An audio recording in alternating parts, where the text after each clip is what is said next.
Welcome to Throwback Thursday, a podcast celebrating Thursdays and its history. And now, your host, James F. Thomas IV. Hello, everyone, and welcome to the Throwback Thursday show. I'm your host, James F. Thomas IV.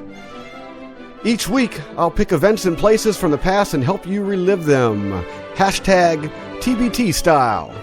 By doing so, we can all learn a little bit about who we are and how we can influence the future.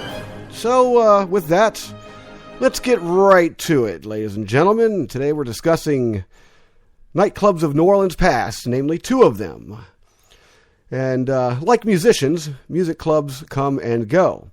Some at a more rapid pace than others, but nonetheless, time moves and with that, things change. Back in the golden era of Dewdrop Inn was the place to see and be seen. So the joke goes something like this. How do you get a trombone player to leave the club? You shut it down.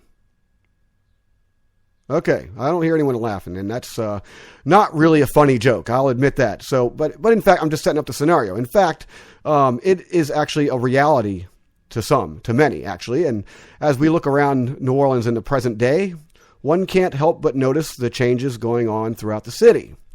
Now, change that focus from the gorgeous skyline to the various bar guides seen flapping their wings along St. Charles Avenue. It is here you might fondly remember two of hashtag TBT's music clubs of the past.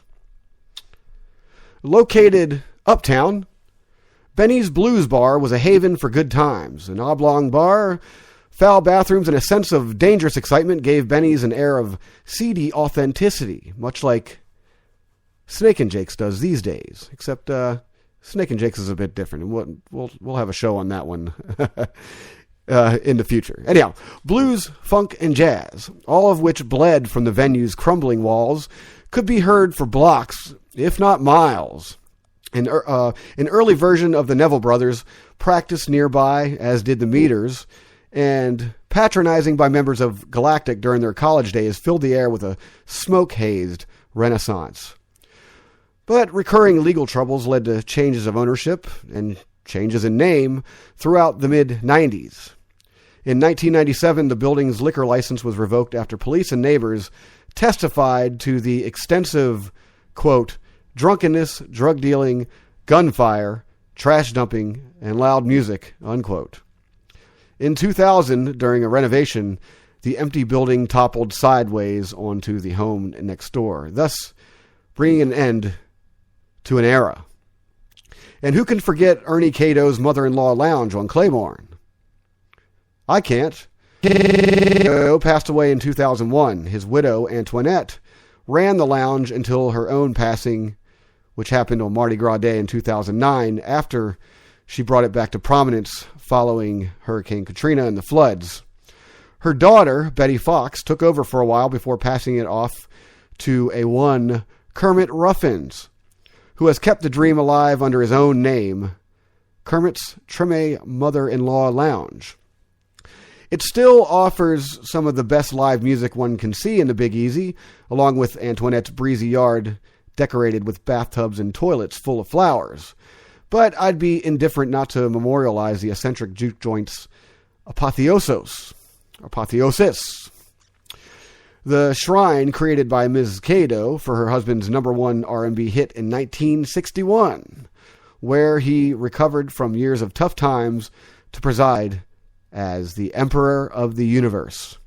A place where you might see young punk rockers with colorful mohawks and spikes on their jackets, slam dancing to perhaps an obnoxious band, or Delta bluesmen on its stage, and where the Catos directed all of those musicians' faces would be added to the brightly colored mural that covered the side of the building, alongside Friends of the Bar.